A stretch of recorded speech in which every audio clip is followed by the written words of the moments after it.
Hi guys, welcome back to the Father and Son Talk Show. How are you all doing out there? Another busy one with pay-per-view coming up. It is the Smackdown pay-per-view, Fastlane.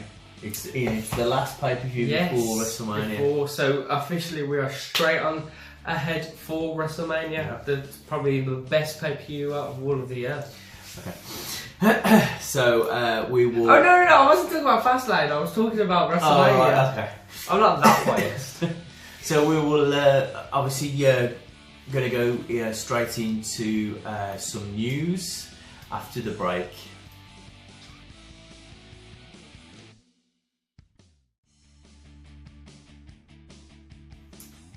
Hi guys, welcome to the news. I just want to say sorry for the cold I have at the moment. I'm going to pull through, but I have got a bit of a blocked nose, so when I'm speaking, it's not going to be the best. Hopefully, if I laugh, I don't get a massive snot ball come out, which wouldn't be too good. Yeah, but straight to the news. So obviously, the first bit of news we have for you is Drew McIntyre. Obviously, he sustained an injury quite a long time ago now in the match, which involved Andrade Cien winning the NXT belt, and it was an injury with his arm, wasn't it? That's right. Yeah, he was supposed to have sort of grabbed hold of the rope, and as he was went into the move, he jarred his arm off. Yeah, exactly. And I didn't think it was going to be that long of an injury, but if you think about it, it has been a good couple of months now. Was it no? Yes, Survivor. Yeah. No, Survivor. Yes, Survivor Series. Yeah, because it was War Games. Yeah. That's fine. Okay, so. It's been reported Drew McIntyre, he has been training in the Performance Centre, obviously where all the new and upcoming WWE superstars train. So, it's good to see that Drew McIntyre is back because, he was getting a great push from WWE and NXT, and the fans were loving him. And it's a shame he sustained this injury because he was actually supposed to win that match against Andrade Cien. So, whether he'll come back and, challenge Andrade straight again, whether he's going to come back in, the next couple of months, who knows? But, it's going to be, nice to see him back. Oh, it's going to be nice to see him back. What do you think of it? Yeah, like I say, he was getting a good push. Don't know what's going to happen yet. I don't know if he's going to stay in the NXT or if he's going to move straight up into the main event, maybe take on Andreas for a bit and then then move him up. So yeah. And we also heard that it was reported earlier this week that the WWE have plans to introduce a cruiserweight tag team belt into the 205 brand. Now this will be good because it will give the light heavyweights, the actual cruiserweights, chance to actually go for another title other than the main cruiserweight title that's on the brand. So good. That's good that they're pushing the 205 Live brand, not just calling it quits just because it didn't make the cut as I would like to have done. But it's good that they're actually introducing that title, and it's good that they've got a little bit of something, and it's doing well at the moment. Yeah, definitely, and I think that's both because Triple H has pretty much gained full control of the 205 Live. I think if whoever was in control of 205 Live before Triple H gained control, this would never have happened. But it shows that Triple H still wants to work, and he can bring ideas to the table. Yeah, of course. So, and it's fantastic to see because they are still trying to they're still driving this cruiserweight division, and it's good for them. Because they're really, really pushing it. They've had so many downfalls. They've had Neville leave, Enzo leave, Rich Swann, he's had to go as well. So they've had a lot of downfalls. But it looks like they're getting more and more competitors, better competitors in, which is hopefully going to beef up the brand as quickly as possible. So it'll be interesting to see who gets that tag team and what tag teams will be formed. Yeah, so that's another thing as well. Like obviously they haven't got tag teams in that division as such, but this is an obviously way of putting two wrestlers together who they think there's something there, but they're not brilliant. So good. There could be Jack Gallagher and Brian Hendricks. Hendricks. Yeah, they have been teaming for quite a while now, so they'll be a good team together. But So like I said, it will be very interesting to see what happens over the next couple of months. And the last and final bit of news we have for you consists of Jeff Hardy. And it was news to my ears, this was. I absolutely love this bit of news we have. And it's been reported he is cleared by the surgeon after his shoulder injury. So he did sustain this shoulder injury, which has left him out for many months now. And you know, Matt Hardy and Jeff Hardy, they just haven't been the same. Obviously, they've now gone with this broken gimmick now with Matt Hardy, and hopefully they will have a full gimmick of Brother Nero very soon. Obviously, Jeff Hardy portrays. So yeah, it's going to be great to see Jeff Hardy back. And you know, they've been rumoured to do a lot of good stuff, especially at WrestleMania. They have been rumoured to actually win their tag team titles off the bar. Once again, so that'll be interesting to see if that happens. But yeah, he's been given the all clear to return by the surgeons. But you know, he's just waiting the green light from WWE. So you know, as soon as WWE say, you know what, Jeff, you can go out there and wrestle, he will go out there and wrestle. So yeah, I can't wait for that to happen. Hopefully, it's sooner rather than later. We think about that as well. This weekend, or this week, there was reports that they were actually recording the compound match. Well, you know, Jeff Hardy's. So, you know, considering that Jeff Hardy's been cleared, they're recording the compound match for WrestleMania. It means that there's a possibility that, like, you know, they could actually you know, he could be in that match, so that would be a good thing to see. Definitely a possibility. Yeah, so that was the news, and now we're going to go straight into the Raw review. See you after the break.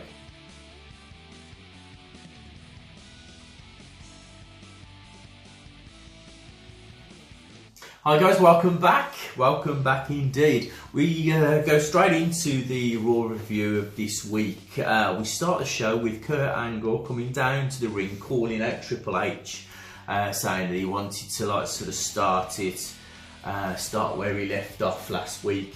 Obviously this brings out Stephanie McMahon. You know, her music hits. No? Okay. This brings out Stephanie, who confronts Kurt Angle and tells Kurt that Triple H isn't there. So, moving on to the Smackdown review. So he finds out that he's not there. She tells him he's not there. We all know he's going to be there. Yeah. He's just like, you know. This is Triple H, by the way. Yeah, of course. So Kurt like, sort of confronts Stephanie. That brings out then Ronda Rousey. And then like they get into a bit of a talk about like what's going on, and then Ronda Rousey squares up against Stephanie McMahon. Jesus, what Raw were you watching? And then Raw on cut videos, I'm guessing. Yeah. It's probably in my head. I hear voices in my head. Anyway, so that brings out then Triple H to like sort of confront the whole foursome. So now we've got the four competitors finally in the ring for the actual like sort of storyline. So the storyline begins: Ronda Rousey and Kurt Angle versus Stephanie and Triple H. So you've got a bit. This looks like it's good. It's going to be a good thing. It's going to be like sort of the start of the feud. It's going to propel Ronda Rousey into the main circuit. It gives her something to do. It's got everything you want. Her beating up the authority figure. They're trying, I think, they're thinking of maybe having like the McMahon versus the wrestler. But I don't think it's going to happen as way as it was Stone Cold versus Vince McMahon, because that was just completely different. Yeah, I don't think, if they're trying to go down that route and have just Ronda Rousey versus Stephanie McMahon, I don't think it would be as hyped up as it would be, because, you know, at the moment we've had the mixed match, you know, the mixed matches going on recently, and, you know, that's been a big hit, and it's good to see, because, you know, it's two polar opposites working together, and, you know, Triple H and Stephanie McMahon, how long have they, you know, they hardly ever wrestled together. And I don't think they've ever wrestled together. Maybe like once or twice. Yeah. They did, not recently. Obviously, you had Stephanie and Triple H came down to WrestleMania, but she was on the open ring more than anything. Well, she was actually being pushed off the apron ring by Seth Rollins. Yeah. And then so obviously Ronda Rousey gets the last laugh. Then we have Nia Jax versus Asuka. Nia Jax picks up the win and still undefeated. Looks like Nia Jax a bit deflated. So could this be the heel turn? Could this be the babyface turn? With obviously Nia Jax, because either one, they've got something planned for her to become more focused.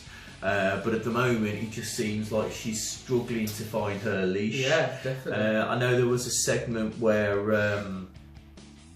Alexa Bliss was like sort of backstage with her, and she was all, "Oh, don't worry, you've lost again," sort of thing. So that kind was of rubbing it in, really. Yeah, kind of rubbing it in. So, and then we had the Bar versus Revival with a chance to go to WrestleMania. So if obviously the Revival won, they would be in the main tag team picture. Yeah. But as we found out, the Bar picked up the win, and it still means that they've got no tag team for them to go against. Yeah, and it kind of proves my point already. Yes. That I do. It's been rumoured quite a lot that Jeff Hardy and Matt Hardy will verse the Bar. If obviously this stupid rivalry with Bray Wyatt over before WrestleMania, but it all depends on whether Jeff Hardy is given the green light by WWE.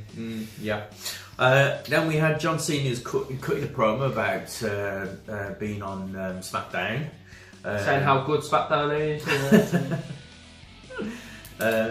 Obviously, he's now in the main picture for the heavyweight title. That is this Sunday. We will do the predictions later on in the video.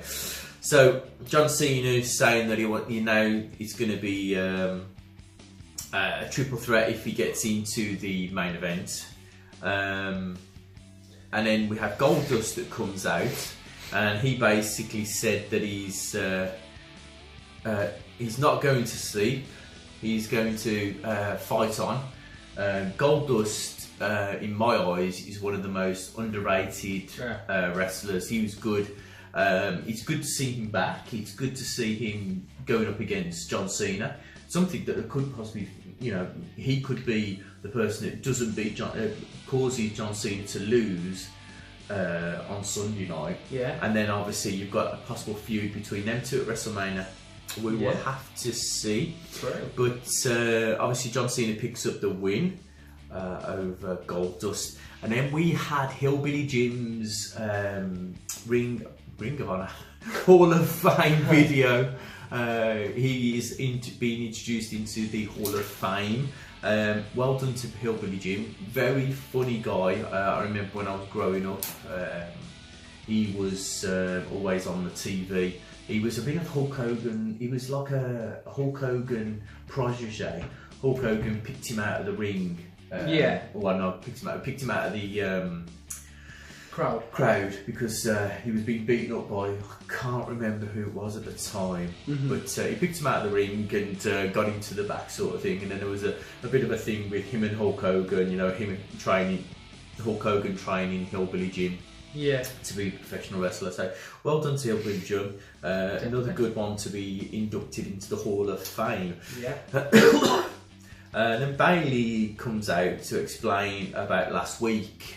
Obviously last week we had the famous ring drop where she was going to put her hand out to tag, and then all of a sudden jumped off the ring and let Sasha Banks carry on with the fight. So that brings out then Absolution comes out to congratulate her in having a backbone.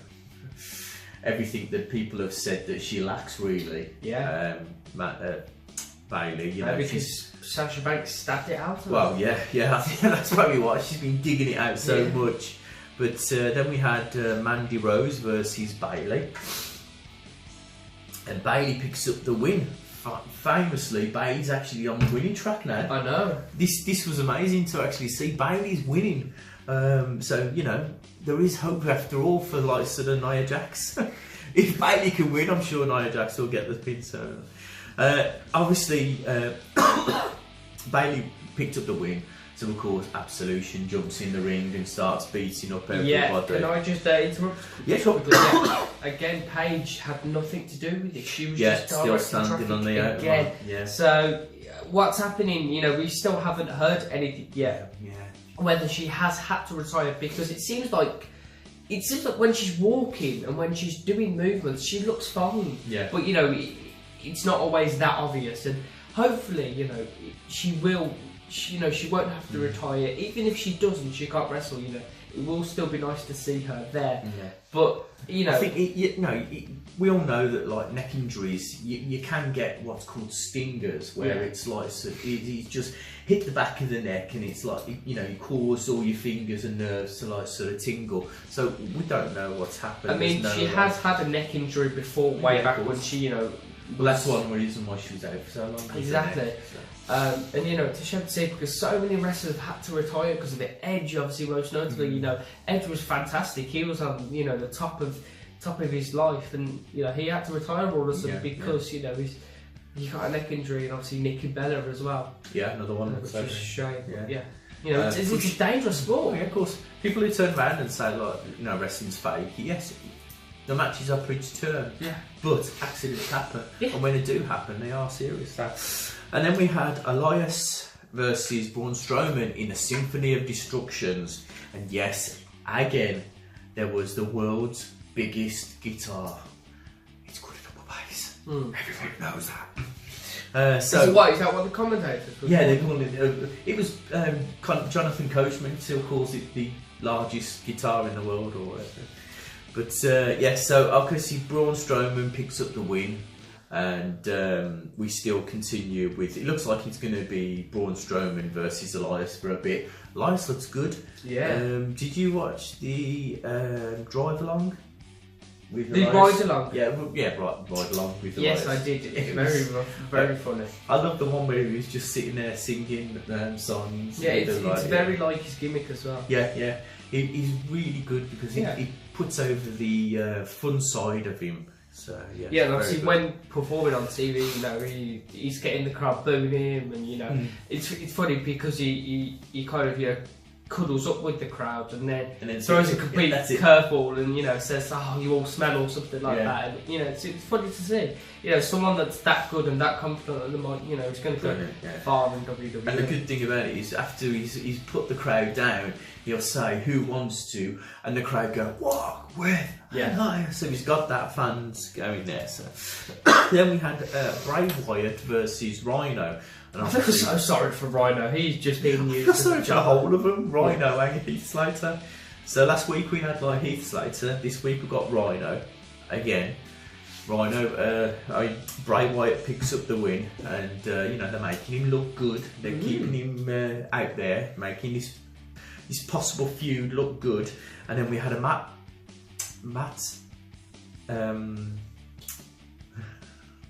Barrett. A Matt and Bray. Yeah, Matt and Bray promo where it's been announced that it's going to be the compound for the Ultimate Deletion match. I'm not 100% sure if it's going to be a WrestleMania yet, because it wasn't really said if it was going to be a WrestleMania. If you think about it, there's no pay-per-views for either brand, so where it's going to be and when it's going to be, who knows?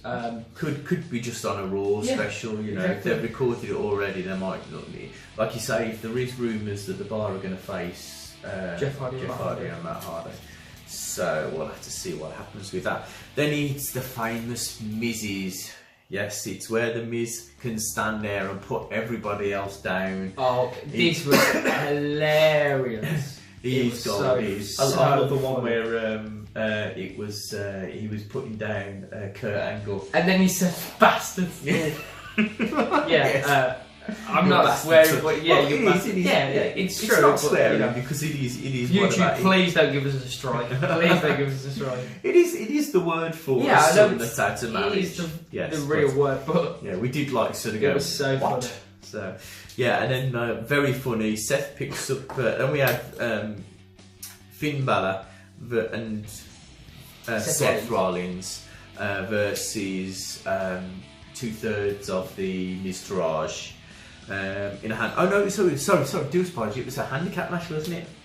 So it was like sort of the whole of Miztourage versus Finn and Finn Balor and Seth. And Seth picks up the win. Don't get my words out these days. I know. Old age. Seth picks up Jesus the win in a Christ. triple threat match for the. So that means now that Seth's in a triple threat match for the Intercontinental Championship. With who? At WrestleMania. Yeah, at WrestleMania. I think it's The Miz, Seth, and Finn. Okay, Yeah, so- that'd be interesting. Yeah. Depending So- on obviously when Maurice, Yeah. has her Does have baby. the You know, baby, yeah. does that mean that Miz will lose it on WrestleMania night? So he will be Possibly. there for his baby. Because if you think, You want to spend some time with yeah, it. exactly. Everyone, he will go on paternity I went back to leave. work straight away. Jesus, sure. Yeah, but you stayed for the other one, didn't you? Basically. Yeah. The daughter's alright. It should be the father and daughter son. We wouldn't get these Father things. and daughter, son. I didn't know Father that's a and thing. son. You said father and daughter show. Right, anyway, so yeah, it's all dependent on when Maurice is going to pop out with a little baby, because obviously Miz is entitled to paternity leave, so True. If whenever the WWE offers it him, but yeah, I'm sure they do, because he's a legend. Yeah. I would offer him paternity leave for the work he's done over the year. I'd offer him 6 weeks, 7, 8 weeks off. probably will. Mm-hmm. Then again, saying that, he probably doesn't want to stick around changing nappies. Yeah, true. Then we had Paul Heyman in a promo. This brings out Again with no problem.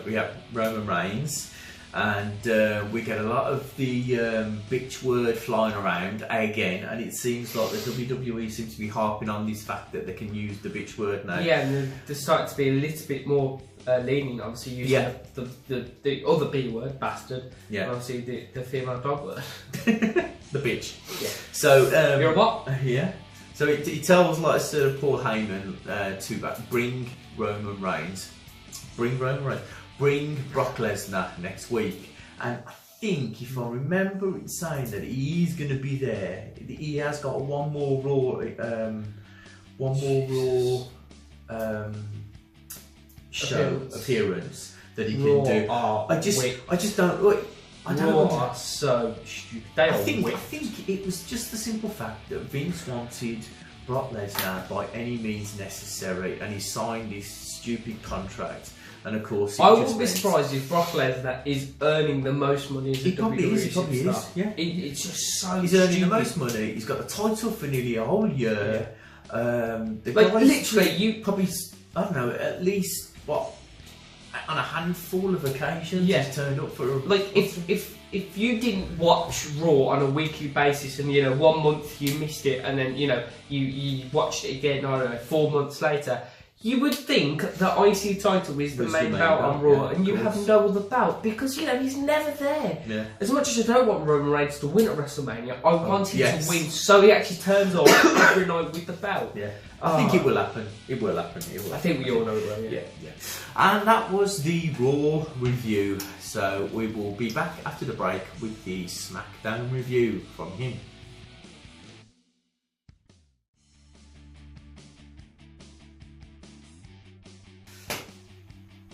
Hi guys, and welcome to the Smackdown review. Now, what an eventful Smackdown we had this week. So much to talk about, not just in terms of matches, but things that happen at the outside of the arena as well. But we'll get into that later. So we start the show with the WWE Smackdown Women's Champion Charlotte Flair coming out, who will defend her title this week at Fastlane, obviously tomorrow. Yes, against Ruby Riott, and she's brought out by a ring announcer. So it seems like they're still common on the ring announcers opening the shows, and then having the interviews with certain wrestlers. And Charlotte Flair basically comes out and she talks about this Sunday at Fastlane, just hyping up the match a little bit, and then this brings out Ruby Riott and the Riott Squad, and they have a little bit of confrontation. Again, just adding to the fire, so the match is more hyped than it already is, because I think it's going to be a fantastic match, in my opinion. And they're just going back and forward. They were firing some shots, weren't they? At some points. Obviously, again, there's all this thing of Charlotte only being in WWE and only being because of the WWE Women's Champion. Because of her dad's name and because of her dad's legacy. And it's not true, but you know, it's a good play on words. Yeah, Ruby Riott delivered it quite well. It's like Charlotte said, I had to work 10 times harder because of her name. Yeah, exactly. And she needed to prove something. She needed that she could, you know, she needed to prove she was as good or, you know, better than Ric Flair. I need to forget his name now. That would be terrible. I was thinking of Vince Flair. Vince Flair? Yeah. That's a new one. Okay, so Ruby Riott squares up to Charlotte, and this is where the Ruby Riott, you know, has a little, you know, wink to the Riott squad, and they get into the ring. So now it's a bit of a handicap situation. We've got Charlotte against the Riott squad. It's a shame this didn't go down because, you know, if they want Charlotte to retain the title, you know, you could have had Charlotte Yano try and beat down on the Riott squad and give it to them. But it's a shame that it didn't happen. But it looked like the Riott squad was going to attack first, didn't it? Yeah.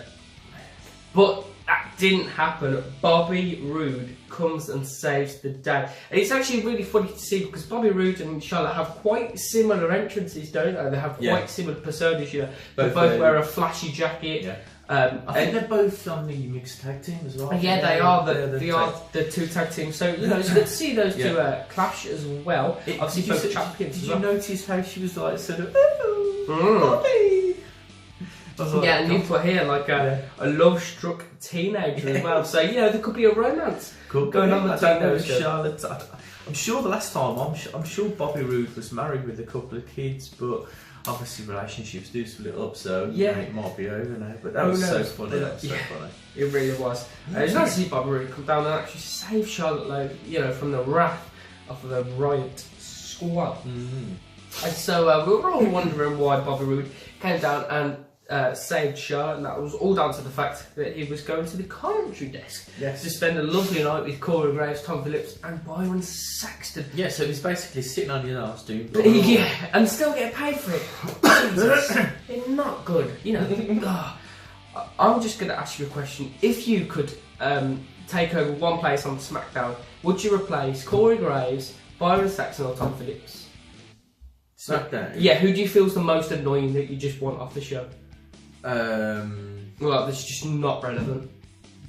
It will be Byron Saxton. Why? Who is Byron Saxton? Yeah, it was Byron Saxton. Who is Byron Saxton? Well, I'd actually say Corey Graves, so he doesn't have to do a shift. Like, you know, I'd say like sort of that they do need to either put Corey Graves Young on there. Oh yeah. Put Byron Saxton. Put Corey Graves on one of them. Yeah. So it's. I feel so sorry for him though, but like, you know, when he's getting double pay for it. Yeah, but think about it. He's doing like if there's a Raw pay-per-view on a Sunday, he's doing that. Yeah. Then he's got to go to Raw. Then he's got to go to SmackDown. I know. Yeah, and he's going to do the same as well. He's going to do it Sunday night. Then he goes Monday night and then Tuesday. Jesus Christ! Triple pay? Yeah. He must be minted. Shattered. He must be minted and shattered. But I bet his wife's sitting there going, yeah, she's just like, you know, wiping a bum with money. Yeah, he needs it for all his tattoos. Yeah, that's very true. And his hair stays up perfectly, doesn't it? It's crazy. Yeah. Shame, mine's not the same. Yeah. Yeah, well. There's nothing there. Forgot. Mine ran away. Yeah, when it's on your face. Oh, Smackdown beef. Anyway, let's get back onto the actual topic. Why don't we? Huh? Why don't we get back onto the topic? Yeah, because you get burnt. So we have Jinder Mahal versus. Oh, I love saying boobs. So we have Jinder Mahal versus Randy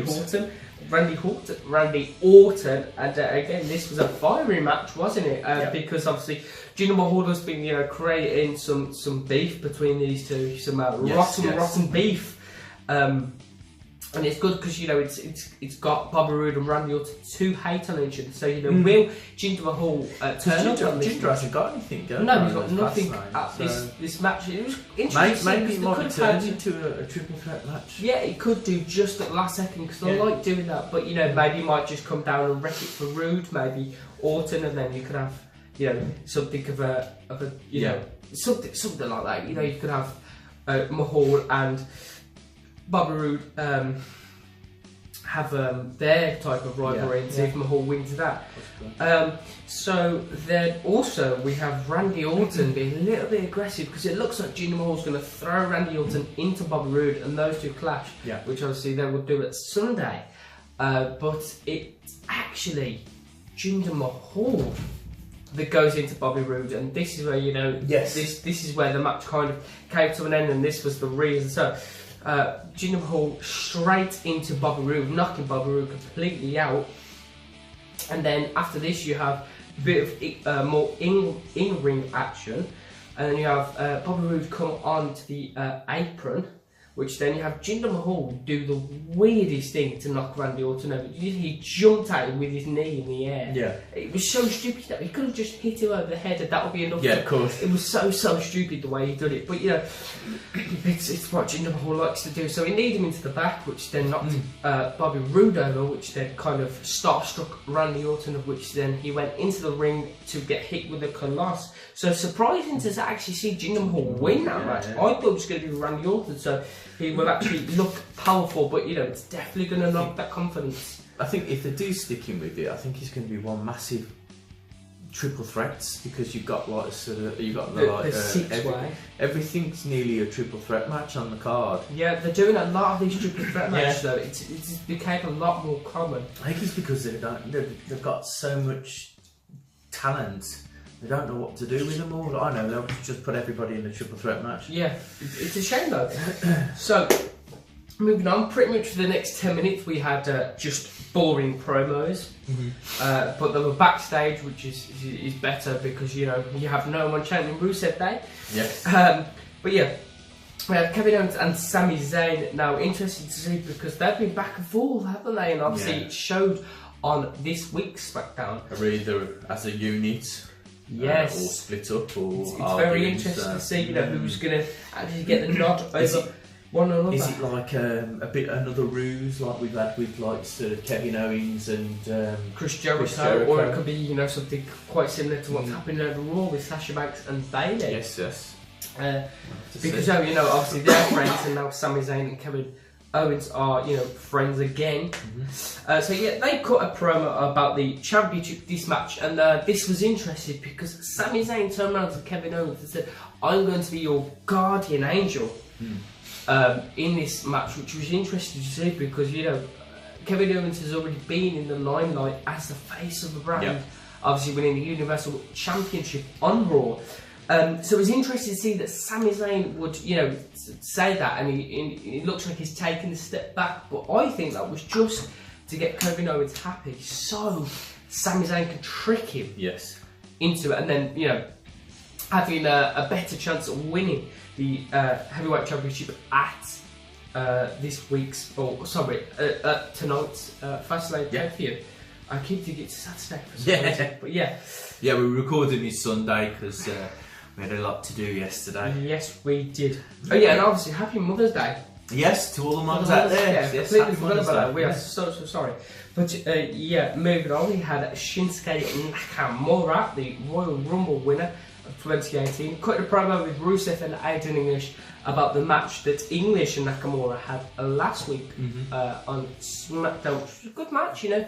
It's good to see Adrian English actually being used, and obviously, you know, Rusev is probably loving life at the moment with the attention he's getting from the fans. Did you see when Nakamura was singing? No. When he did the interview. Oh, he said Nakamura, didn't he? Nakamura. Yeah, that was very good. To be honest, he's got a better voice than English. I've got to put it forward. Yeah. But, yeah, so that obviously resulted in a match at Fastlane. If I'm not, yes, it did. So this resulted in a match at Fastlane, Nakamura versus Rusev, just giving both of them something to actually do, which is you know, good to see. So then we have Becky Lynch versus Carmella, which pretty much came out of nowhere. What, Randy Orton, wasn't it? Becky Lynch versus Carmella. Come out of nowhere. Sorry, I thought you were talking about Randy Orton again. Right, dad jokes. Just shout out dad jokes. Terrible. So yes, Becky Lynch and versus Carmella, and this came out of nowhere. Yeah. Okay. Okay, this came out of nowhere. because it all happened over Twitter, really, didn't it? Carmella was firing a couple of shots, and so was Becky Lynch. Yeah. It was a good match. Yeah, good match. Shows both very strong, and Carmella did look good as this heel, didn't she? Did. She's always been this heel, but she's never really been able to portray. And I think this week on Smackdown, she was able to do that. Yeah.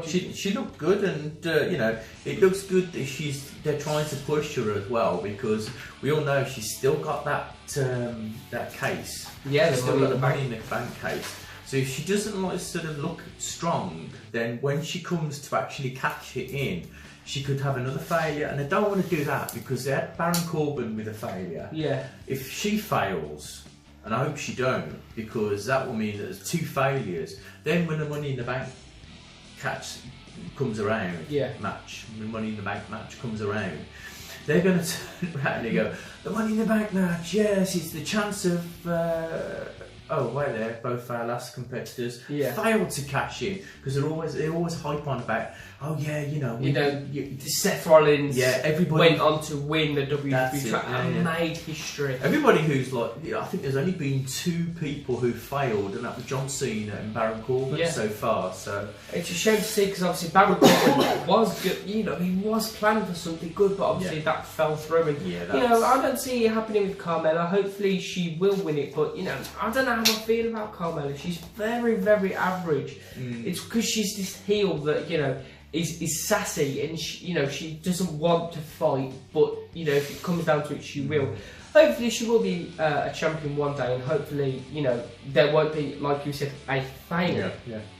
So that match resulted in a Becky Lynch win, again making the Irish last kicker looking strong. And then we have a backstage promo with Naomi, obviously Becky Lynch's best friend, also with Natalia as well. They just had a confrontation. Obviously Natalia seems to be the more heel, with Carmella and Naomi, and Becky Lynch seem to be more of the the face tag team going into Fastlane, which we will be going on about. So Naomi and Natalia said, well, it's actually Natalia said that if me and Carmella was together, you and Becky Lynch could never ever beat us.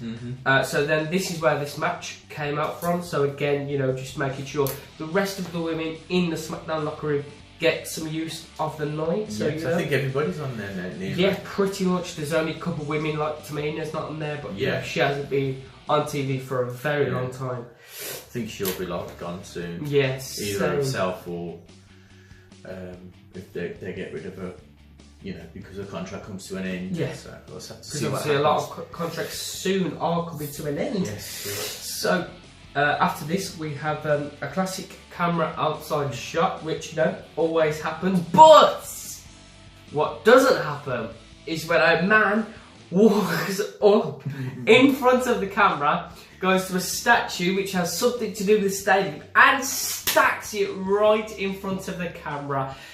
When we was watching this, we was both just laughing so hard. It must have been so embarrassing for the guy, because even the commentators, the professional commentators of SmackDown, they're not paid to laugh, but it was just so funny they couldn't have laughed.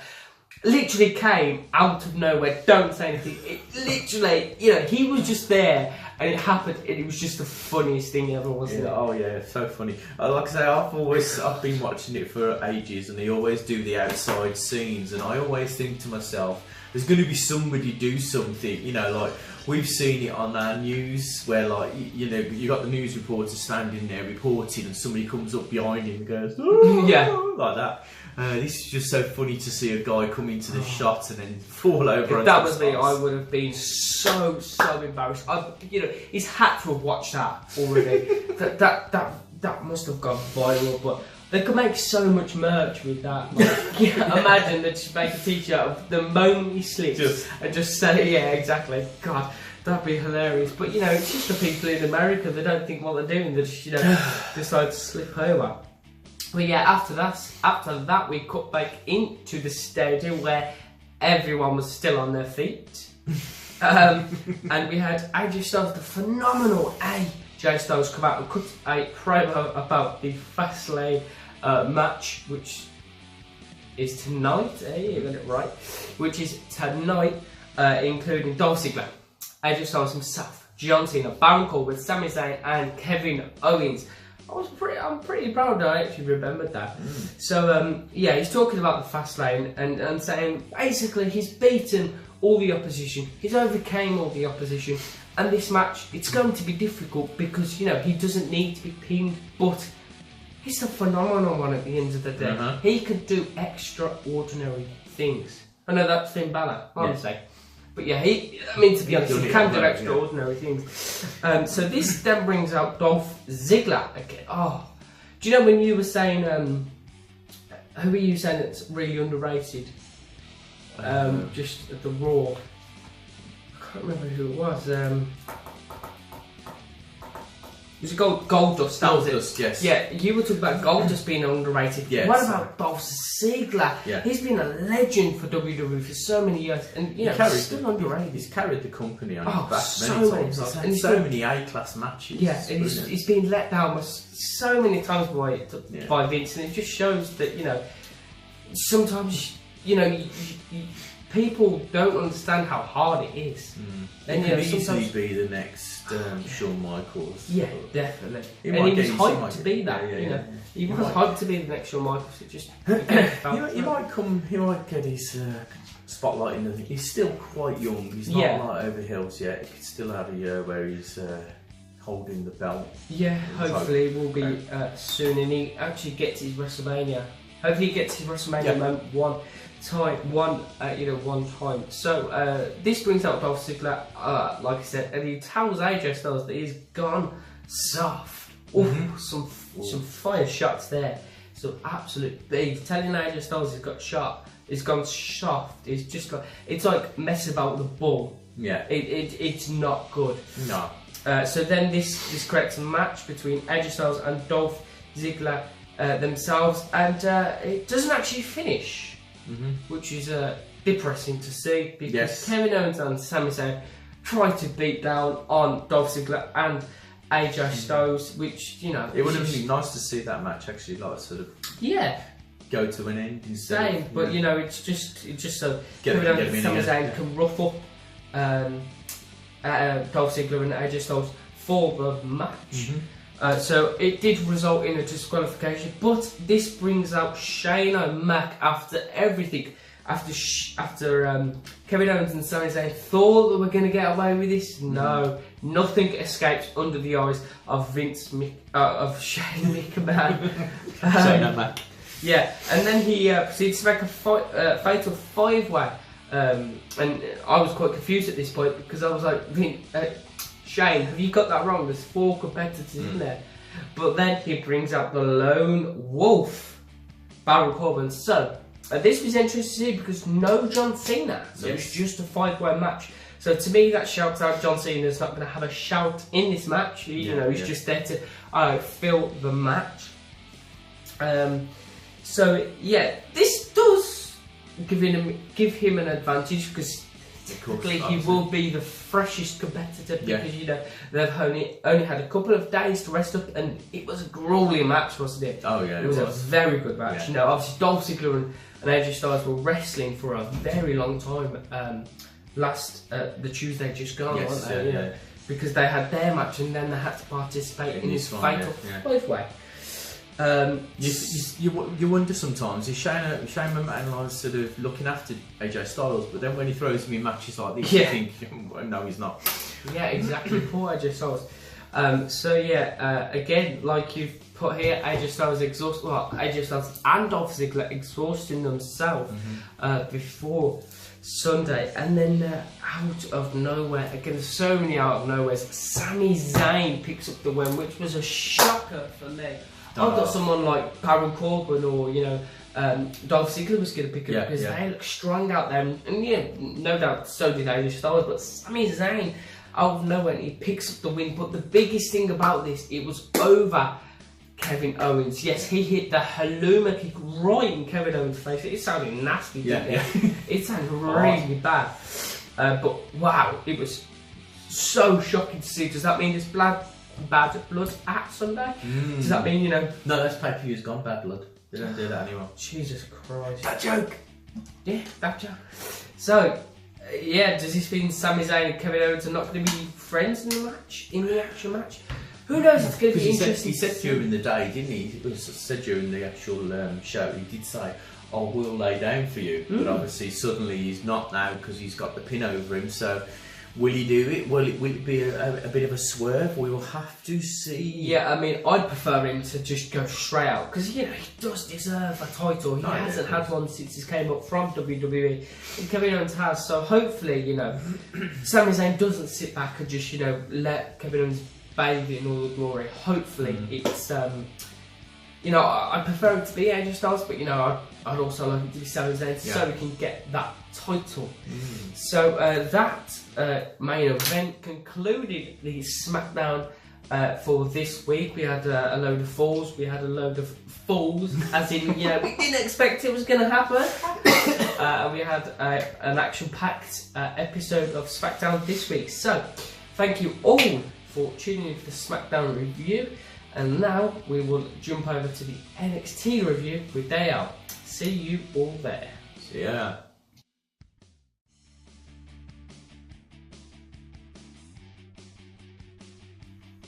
Hi guys, welcome back to the NXT review of this week. We've got Dale on the line. How you doing, Dale? Not too bad. How you doing, both? Good. Yes, fine. Looking forward to Fastlane. Winning back the belt off Jack. Never happened. I think for you two, that's going to be the main kind of incentive that drives you, rather than the pay-per-view itself. Who's going to keep the championship? Who's going to walk into WrestleMania with the gold around the waist? Me. What do you mean, you? You had some terrible predictions. Terrible. Did you see? We mentioned about this. When SmackDown and Raw do the outside shot of the stadium. Yes. Did you see it this week on Raw where the bloke slipped over? It was SmackDown. Oh, SmackDown. Sorry. I didn't see on the actual live show, but I remember hearing about it. I think it was on social media, so I saw it on YouTube afterwards. Oh, did you see it on YouTube? It's so funny. Yeah. They've actually did the interview with the camera guy, and I think who was it? It was consulting him. Was it the guy who used to come with Brock Lesnar? I forgot his name now. Paul Heyman. No, the wrestler. He used to be in tag team with Brock Lesnar back in the day. Benjamin. Shelton Benjamin. Oh, Shelton Benjamin. Yeah. Yeah, so they did an interview with the camera guy, and then he just explained how he felt embarrassed and he was the worst man of his life. So, well, I thought it was somebody from the backstage area. Yeah, and then I think just after the interview finished, I had Shelton Benjamin who just came up to him and then he just put his head on his shoulder and just consoled him, and I was like, that's a bit weird. I didn't know it was cameraman. I thought it was just like a random person from the area that just randomly walked up to the stadium and just slipped over. He's actually part of the ring crew. I think he's had like 15, 20 years experience. Oh, God. They must have just said there's something over there, can you go and get it? And then that's when he slipped over. Shocking. If you YouTube it, they've got a replay of it in slow motion about 2 or 3 times. You know what? It literally just explains what happens. You know what would be funny if they get Randy Orton as he sort of slips over. Randy Orton stands there and goes like out of nowhere. Drops the RKO.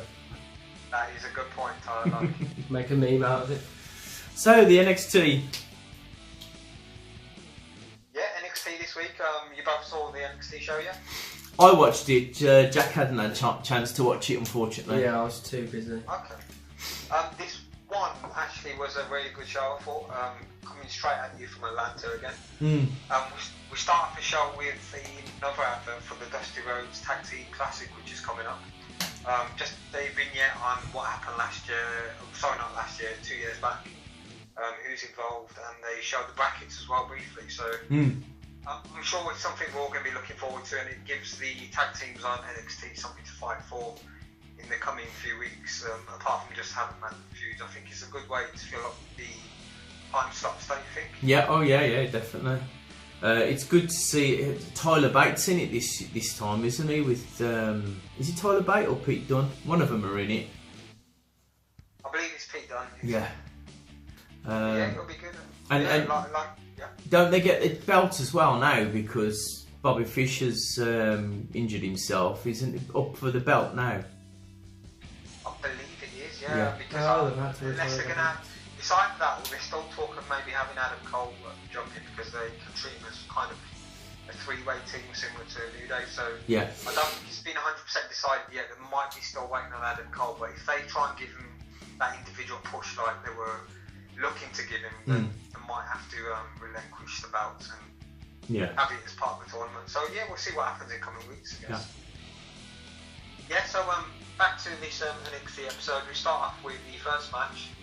Straight in there once again, more or less about 30 seconds after the actual show started. We have the Authors of Pain going up against TM61, which in fact, do you remember the last time these guys met? Does anyone know? Was it during the Dusty Rhodes a couple of years ago? Yeah, I think that's probably one of the last times these guys met was in the finals of the Classics last year. So the first round match was actually a replay of the finals from the last one, which I thought was interesting. I went into this match, I don't know if I was the only one thinking this, but TM61 had just come back from injury, Authors of Pain, possibly looking at a push towards the main roster. I thought we had an upset on the cards here with TM61 going over in the first round. Yeah. I mean, would you agree with my kind of logical thinking on that? Yeah, I thought it was like sort of, I thought it was going to be a bit of an upset, but with them just coming back, I thought, could Heavy Machinery lose? But yeah, I mean, it was a surprise. I mean, it was a good match in a way. We had a bit of a slow early pace. Author of Pain just using all their power. There's a lot of submissions going on too, which showed a different side to Author ALP's game, as I should call them for short. Yeah, because they're not really not known for their submissions, are they? Really, they're like the big men who come in and squash them. It was kind of squash, but if you look at the matches they've had, even on the takeovers, and quite a lot of the time, I believe they have good matches, guys. I mean, it's nothing that you kind of snooze to. They're always putting a good show. Oh yeah, regardless of who to work with, and I thought this just showcased another level of their talent. Yeah, I think they're one of the best tag teams in NXT at the moment. Definitely, and I do think they need protecting, Jack. If they move up to main roster, I don't want them to be one of these tag teams that start losing straight away or going to this silly gimmick. I think they need to carry on this kind of persona of being hard knocks. Because they're both big guys, and what are they, about 300 pounds each? About that, yeah. Yes, I mean, they're kind of dwarf the likes of Roman Reigns, so hopefully when they do eventually get moved up, they'll book them well. Just in this match too, did you guys, I mean, you might not have seen this, Jack, because you didn't watch the show, but there was an insane powerbomb spot where I think it was Razor went to powerbomb one of the TM61 boys, and he just powerbombed him from the inside of the ring straight onto the apron. Yes, I saw that. Ooh, it was rough. It was rough. Basically, he powerbombed him. He was just standing in the ring, does a powerbomb, just skips, shaves the rope straight onto the apron. You thought the guy was actually dead. Well, I mean, it's probably one of the most insane spots I've seen in a while. Probably even worse, I'd say, than the spot they did at Takeover, which I think was it Aleister Black that went through the double chairs. I can't remember who it was. No, was it Adam Cole? Well, at the Takeover pay-per-view, Adam Cole was dropped onto the chairs. Yeah. He was as bad as that, Jack. It was like anything could have happened, but luckily both parties kind of got through unscathed. Yeah. But I thought it was just an insane spot, and ALP went on to take with their finisher. And I was quite surprised with this. I mean, I thought maybe it'll be kind of like a roll-up victory for TM61, but they got eliminated in the first round. And, what makes it more surprising is they've only just come back as well. So I don't know where that leads TM61, but were you happy with the ALP win? Because I was. Yeah, I was, because obviously, I think they need a last-minute push before moving on to somewhere else, and I think this is probably good for them to have like a one more hurrah. Yeah, definitely. When we go backstage again, I mean, what this show did a lot was move well in between in-ring action as well as promos. Yeah. So we had one backstage which showed Pete Dunne again interrupting someone, and then we had the Undisputed Era who interrupted them both, and then Pete Dunne says to Adam Cole, you haven't won anything yet, which I thought was a really funny line. Did you catch that? Yeah, I did, because like obviously he's got the belt. The tag team have got their belt, but obviously Adam Cole has yet to get any gold under him. Yeah, it was a lot of basically talking smack. So yeah, the Undisputed Era has how they are, just have all that swag kind of thing, showing all that bravado, and then Pete Dunne just puts him in his place by something. You've been here how long? 6, 7, 8 months, and you've not got anything to show for it. Yeah. And then I think it was Regal who said, "Do we have a problem here?" Which sets up a feud in the future. Yeah, it does. And I believe that might be next week. I'm pretty sure they said at the end of the show. Yeah. The next week we'll have Pete Dunne versus Adam Cole. Yes, Championship. Yeah, he did. That's the one. I mean, do you see a championship changing hands? It's the big question, isn't it? Because if they do, does that mean that the belt will stay more on NXT? Because at the moment, obviously, Pete Dunne's got this contract where he can wrestle in the UK, then wrestle all over. So are they going to class this belt now as a belt that can be moved from different companies, or will that be it? And then Pete Dunne's finished travelling around, and it's just going to stay in NXT. But don't forget as well, you've got the new title that's been announced. Did you hear about that? I did indeed, yeah. We've got a new title with loads of new contenders apparently. Yeah, it's called the North American title. Yeah, North American Championship. Yeah, so same thing with that. Does that mean that, like, sort of now we're going to have 3 single titles on the brand, or, you know? I mean, the way I see it is, I think the UK Championship will stay with Pete Dunne. Yeah. And then possibly move on towards another UK wrestler who will keep it kind of semi-indie, semi-NXT. Yeah. And then the North American Championship will act like the Intercontinental Championship does on the main roster. Yeah. So, that will probably be, if they do it right, then maybe the title that is defended more week in, week out. And then you have the main title defended like once every 3 weeks or once every takeover. Yeah, that could probably work. That could.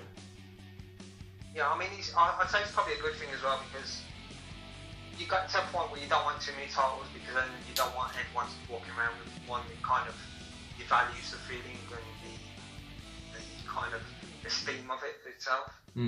But having the extra one, I mean, it might work, because then every other week you'll get a title defense on an all-main entity show, and I think that's a good thing. Yeah, definitely, because like I say, hopefully this North American title will be defended week in, week out, and it won't be, you know, like next couple of months we'll see Pete Dunne turn up and then he'll go on. But I think sooner or later, by the end of the year, hopefully Pete Dunne will be on one of the main brands. I'd say so as well. I think they see too much in him. He's got too much charisma. He's too much of a hero. I think he's got a natural way of getting a lot of heat on himself, and I think that's a good thing, and that will probably push him to... I'd say he's more of a Smackdown guy than a Raw guy, but I'd say, yeah, definitely give him that. Yeah, I definitely think that. Yeah, and then we move on from that promo to another one, which had Sanity. Can't say much about this one apart from a lot of laughing. It was like, they were doing their best impression of Matt Hardy. He was just like constantly, whatever you want to do. Yeah. You wanted to put on a fake laugh type? Exactly that, and he went on for about 2 minutes. It was a bit of an odd kind of promo. Yeah, it was. I'm just laughing at your impression then. It was pretty accurate to what they were doing, but there's nothing much in this. Then we move on to the next match, which was, I believe, one of your favourites, Ty. Bianca Belair versus a jobber called Renee. Yeah, well, they actually said that Bianca Belair had been injured, but she must not have been that bad, because, like I say, she's turned up again, so... From what I hear, it was probably one of them injuries where they thought she might have sprained or strained something. Yeah. Or even had a minor tear, but then once they did the scans on it, it just ended up being a small bit of bruising. I think she was rested for about a week and a half, but obviously well enough to go again, and go again she did on this show. Yeah. Not much I can say about it. She did have a really good spot where she did 3 suplexes in a row. Wow. Yeah. very similar to Eddie Guerrero. I think she kind of cut the last one into kind of belly to belly type move, but yeah, I thought it was a extra kind of edge to her offense showing here. Finished the lady off with a fall-away powerbomb. I can't say much about the jobber because she was basically pinned within a couple of minutes, but it was what it was. Bianca got over again and just increases her kind of stock in NXT. I mean, I know you're a fan, Tommy. Did this match help you solidify your fandom for her? Yeah, she's brilliant. Like I say, I think she will be the next Sasha Banks sort of thing on the brand. I can see her holding the belt possibly because I think they are big on her. I think it's what gets everybody is the way she whips her hair. Obviously it's on like a long braid, so she whips it around and uses it as a weapon. Something different, just like with Pete Dunne, he uses where he bites the fingers and stamps on the hand, and just something like that puts you different, puts you out there, something different for everybody to see. Yeah, it's nice to watch. Exactly. I mean, you talk about Sasha Banks. The feeling I always get with Sasha is, I don't know if Jack and Ty feel the same, is you see it, for some reason I always think there's a botch coming up, or was a dangerous move. I just don't want it to hurt herself or one of her opponents. Maybe because she's so small and she has been in that position before, where she's done a move against Charlotte or even Bailey, or even with Paige recently, and someone's got injured. So I think she's always got that question marks on her, Sasha Banks, but Bianca looks like a bigger, more athletic version of it. I don't know if you agree with that or not. Yeah, she's a lot taller. I noticed when this jobber was in that she seemed to have, she was very taller than the actual competitor. Yeah, I'm pretty sure they said she had an athletic, even maybe a netball background, so she's got to be up there at about 5 foot, 8, 5'9" at least. Yeah, but it was what it was, and Bianca went over. Next we have one of our favourites again, Baszler backstage. Once again, cutting a promo, not much going on here, and then we move on to another one straight away. So when I said it was promo heavy, it certainly was promo heavy. Heavy machinery backstage, just grunting. I don't know if you remember this one, Ty. They were just doing some weird moves in the gym. Yeah, it was a little bit weird. They were just grunting and screaming at each other, sort of thing. Exactly. I think it was just being made of getting the audience to see them as what they are, which are heavy dudes who sweat a lot and grunt a lot, and the kind of thing that Vince would get off on. Yeah, I was just about to say exactly the same thing. Vince was probably sitting there watching that promo going, "Oh, look at those big sweaty men! Oh, God!" It just kind of hit me as I was saying it. I was thinking like, this is exactly what Vince would like, and I thought, yeah, definitely, he's kind of late night viewing, I suppose. Yeah, I bet Vince copped a couple of those tapes just for his own pleasure. They look like a tag team that you would see, like, I tell you who they remind me of: Earthquake and Typhoon, the natural disasters. The natural disasters. Yeah, that sort of thing. Big, stocky guys who, you know, come out and rip through the competition. Yeah. Yeah, that's a good shout. I mean, very similar in terms of how they're perceived and put out there. The only difference is I think these guys are a lot more athletic than Tugboat and Earthquake ever were. Oh, hell yeah. Especially with a lot of lacks of bellies. I mean, I can't remember how big Earthquake was, but he must have been pushing at least 360 pounds at least, maybe even 400. I don't think he ever sort of come off his feet, except for if he was probably drunk and fell down.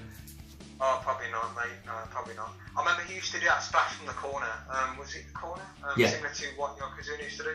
Yeah, that's it, yeah. I remember being a little kid and him doing that to Hogan and thinking, no, he's killed my hero, but then Hogan kicks out and everything's good. Again, but yeah, Heavy Machinery had a promo in that sense, and then we went into what I thought was actually a really good segment. We had Ciampa who came out. I don't know how you guys feel in terms of how much heat he's got, but he definitely showed it in this segment. Basically, with Jack as well, he hasn't watched this. Ciampa comes out, he's greeted by a lot of boos from the crowd, which are constant. He takes his time walking to the ring, no entrance music whatsoever.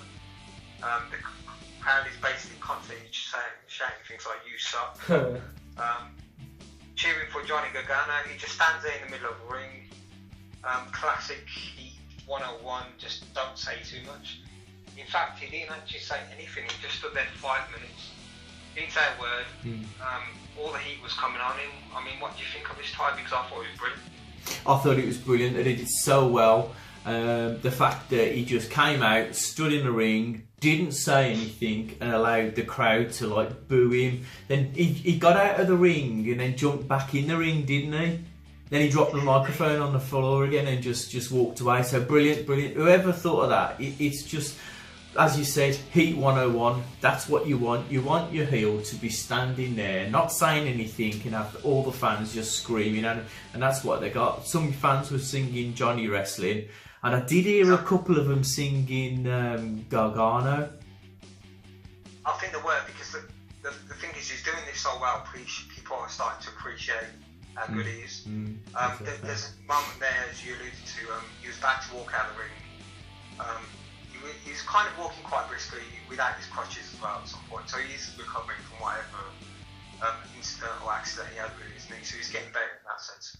But he stepped right at the crowd and he had that deranged look on his face, like he did when he was hitting Ciampa. Like, it was a look of disdain against the crowd itself, thinking like, how dare you boo someone like me? All I've done is stick up for myself.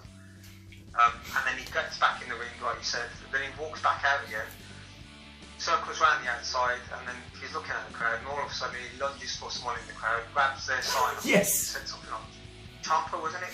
I think it had his sign, the winking man. Yeah, that's it. The one with the Emoji. That's it, yeah. Emoji.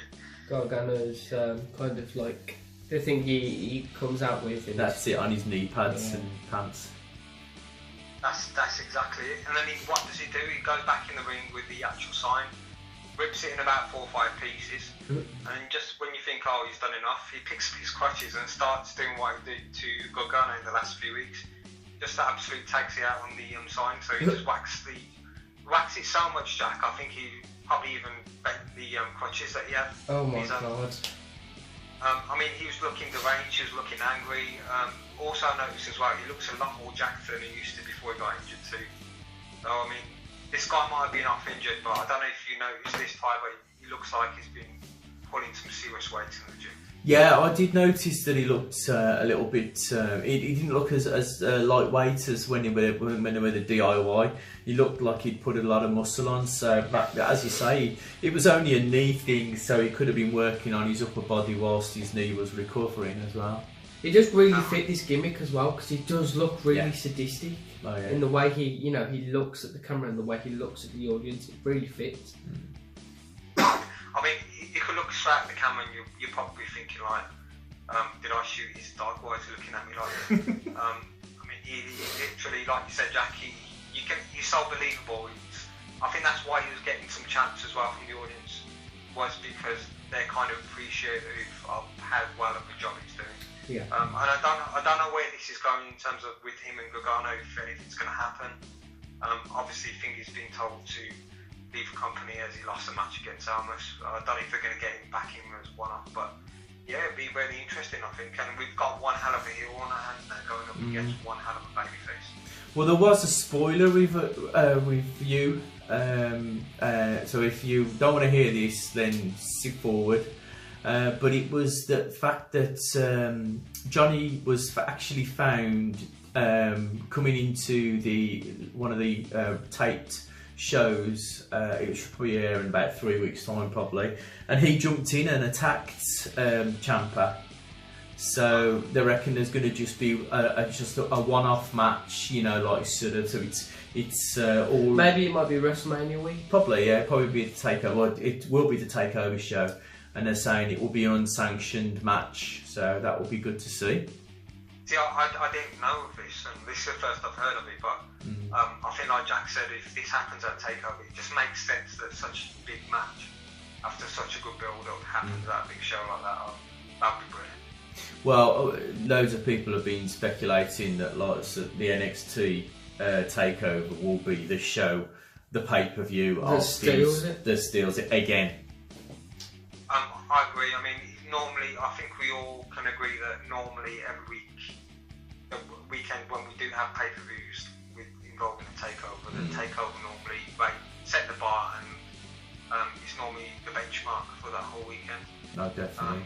The card that they've got coming up, I'd say that is probably one of the strongest cards I've seen, maybe since the Finn Balor days of NXT. Yeah, definitely. Yeah, then moving on, we have a final main event of the evening after all this. So we've had a good NXT show so far. We have Aleister Black versus Killian Dane, which is kind of the climax, we're thinking it is anyway, of the feud that they've been having over the last few weeks. Good match in itself. Dane showcasing a lot of strength. I noticed him using a lot of good kicks as well during the match itself. He was playing upon his speed, whereas Dane was going for more of kind of domineering kind of power affecting his moves, trying to dominate the match that way. He was a bit slow paced, I thought, which was not a bad thing, because it was mostly Killian Dane fighting on top.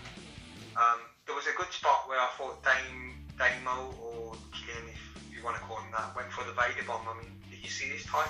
Yeah, I saw him do the Vader Bomb, yeah.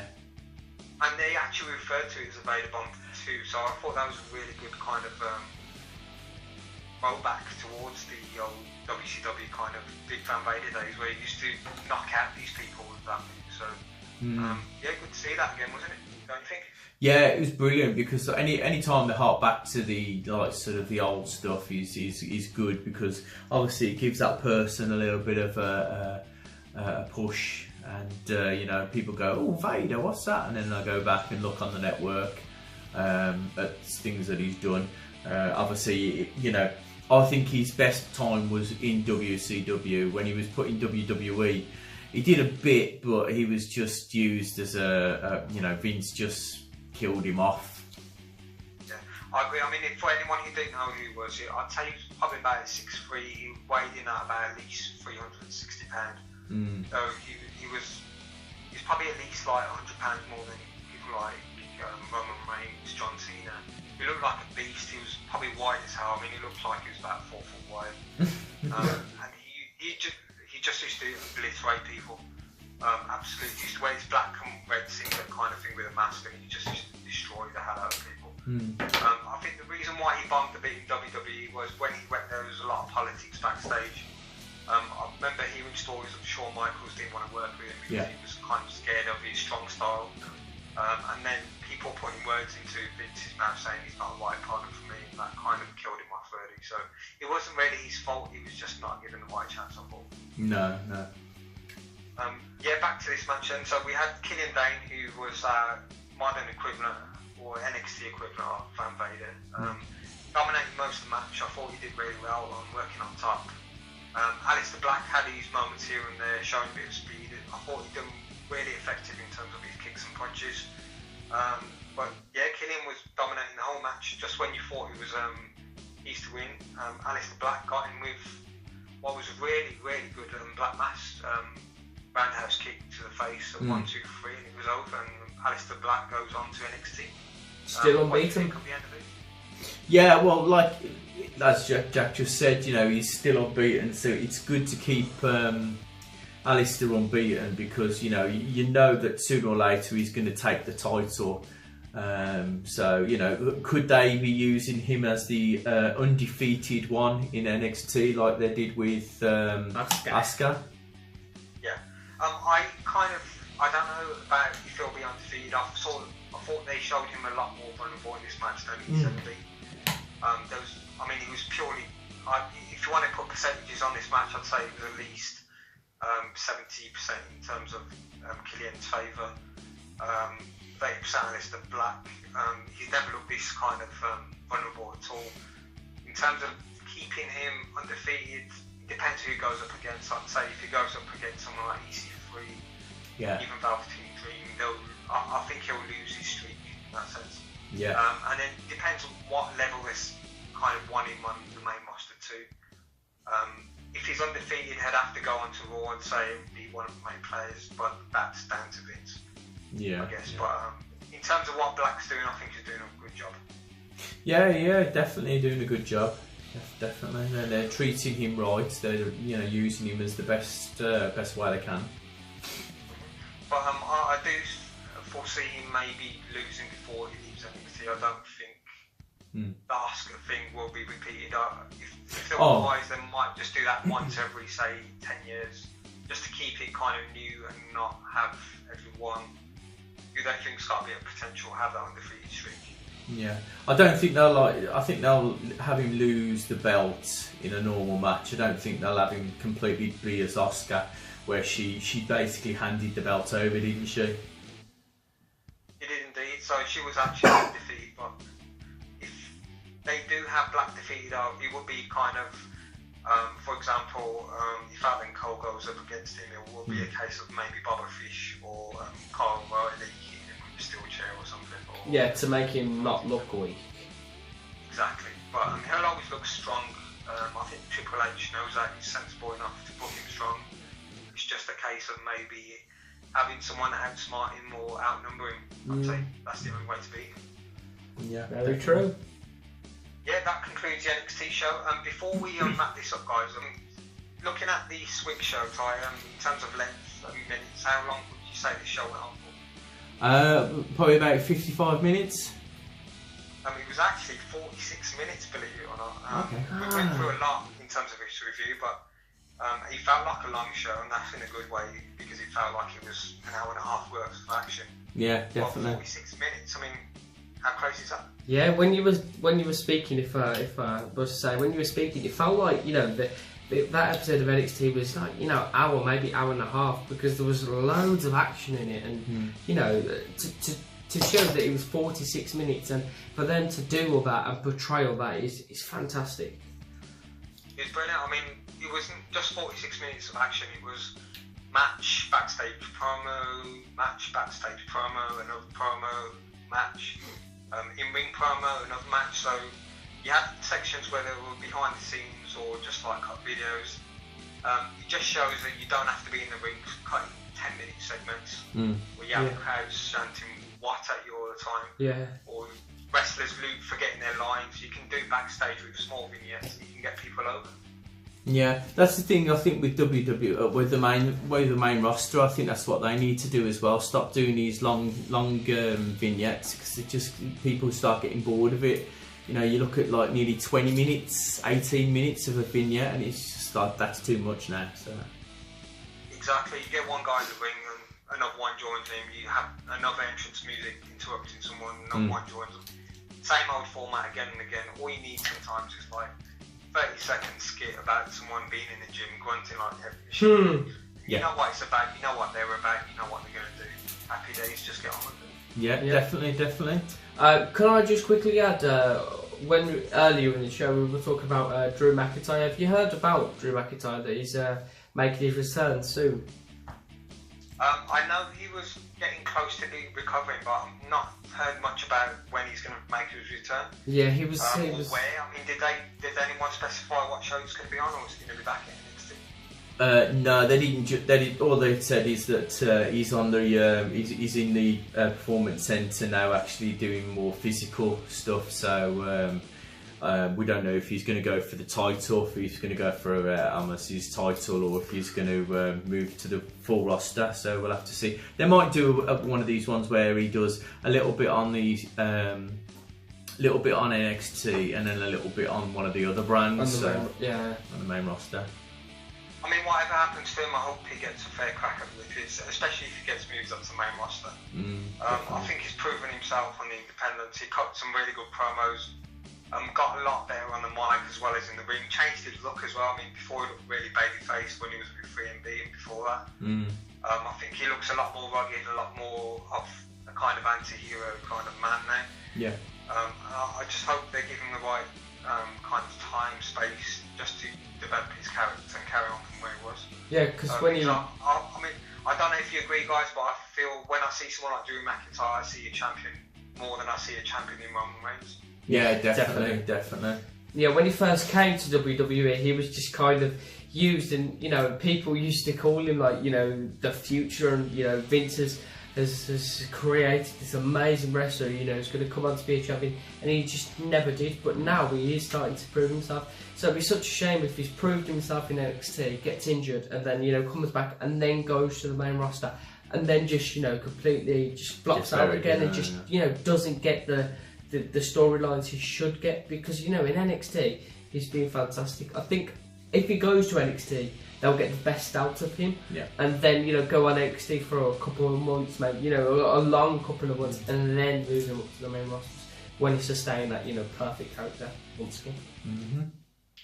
Yeah, I agree, Jack. I think if he did not get injured at Takeover last time against Almas, I think the course he would have taken was to be champion, maybe lose it before SummerSlam, before Mania, and then maybe debut after the Mania sometime on Raw. But now that he's got injured, I think the best thing for him to do is maybe rehabilitate or be on NXT, and then hope for a call up around SummerSlam time in about 5 months' time.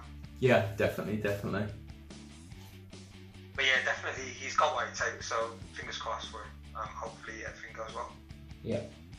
Okay, and so what did you rate the show as? NXT, I think. Yeah. I just find it easy to digest week in, week out, and I thought the amount of product they got and the amount of action they got onto this show was great. I'll take probably 4.25 out of 5. Cool. Okay then, so after the break we will do our Fastlane predictions, and so we'll see you after the break.